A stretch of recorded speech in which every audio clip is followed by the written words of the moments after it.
Welcome to Key Tech. Please describe this channel if you're interested in today's video.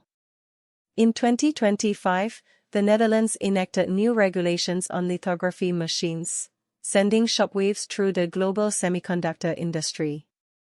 According to Reuters, the Dutch government explicitly banned ASML from exporting critical deep ultraviolet (DUV) lithography equipment to China, and the scope of the restrictions was further expanded, halting all new collaborative projects in sensitive areas.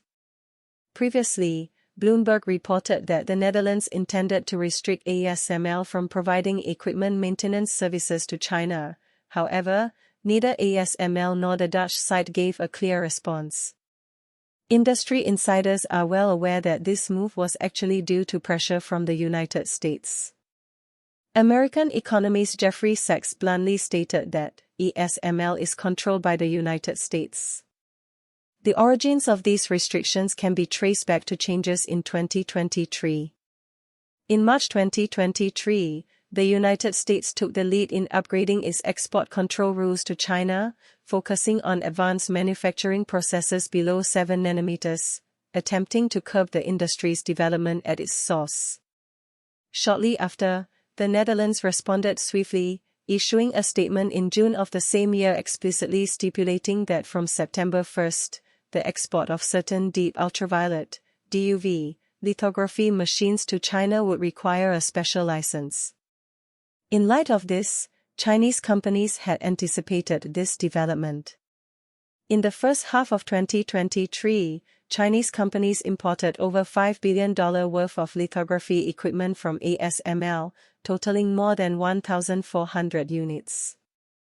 These machines, suitable for processes above 14 nanometers, provided strong support for the production lines of Chinese companies. However, after-sales problems quickly followed. In January 2024, the Dutch government suddenly revoked export licenses for some models, forcing the disruption of parts supply and maintenance services for related equipment. By mid-2024, some factories experienced malfunctions in the light source modules of lithography machines, resulting in a 15% drop in production efficiency and nearly bringing production lines to a standstill. It is worth noting that ASML had promised to provide 10 years of equipment maintenance services, including software upgrades and on-site support, but has now unilaterally breached this promise due to regulatory changes. The total value of these purchased equipment exceeded $80 billion. Without after-sales support, they were practically rendered useless, causing huge economic losses to the companies. In the second half of 2024, under the leadership of Chinese industry associations, relevant companies began to review their purchase contracts, calculate losses, and actively prepare to protect their legitimate rights and interests. Unexpectedly, in 2025, the Netherlands further tightened its restrictions. New regulations raised the export limit for DUV lithography machines from 7 nanometers to 14 nanometers, including ASML's main models such as the 1970i and 1980i, and extending the approval period to 90 days.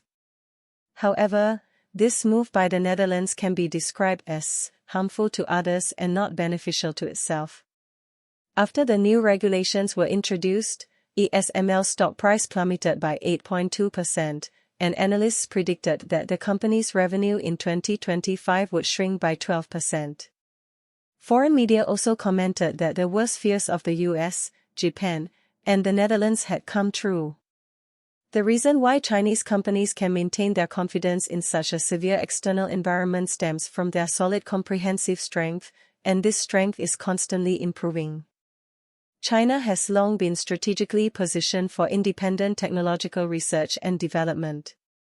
In 2024, Shanghai Microelectronics Equipment Group Company Limited launched a 28-nanometer lithography machine with a yield rate of 90%, and its electron beam technology has reached a precision level approaching that of ASML's mid-range products.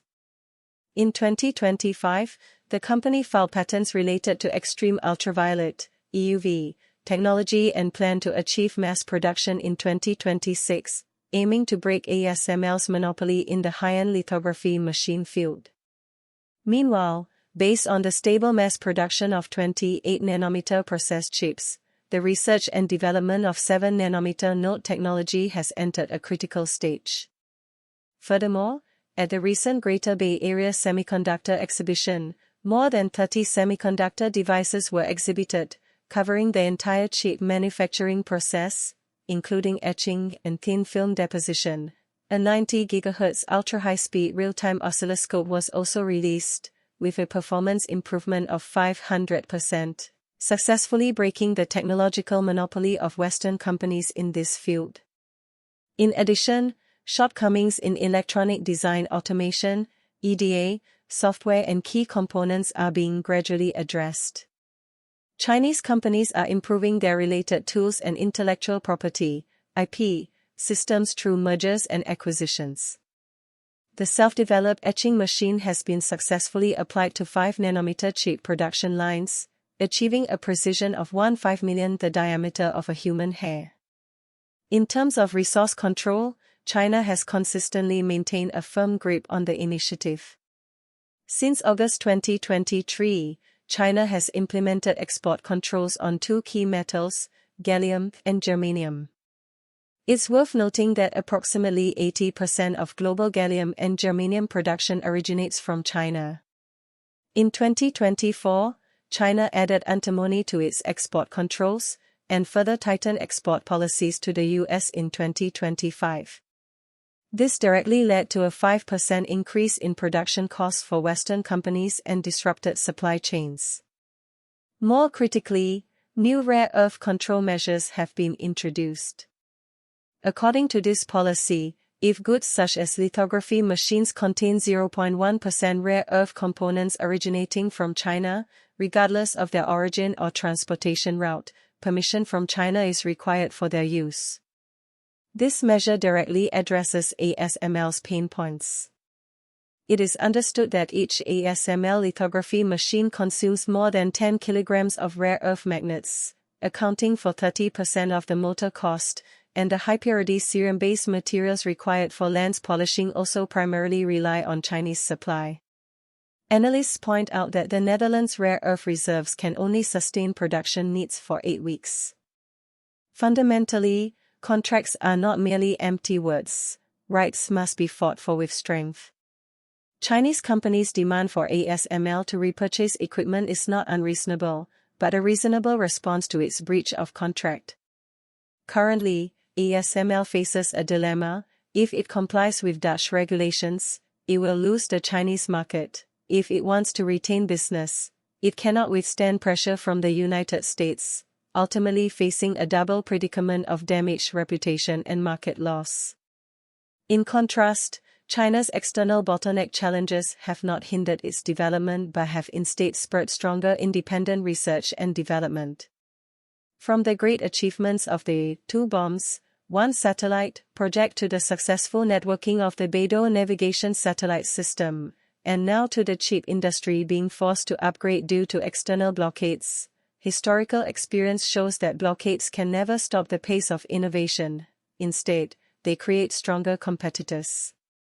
In summary, as foreign media have said, the worst fears of the US, Japan, and the Netherlands have come true. The Netherlands, as a country highly dependent on foreign trade, is struggling to find a balance between the 2 largest economies, China and the United States. China's industrial development has a clear direction and firm pace, steadily moving towards the goal of self-reliance and control, and achieving this goal is just around the corner.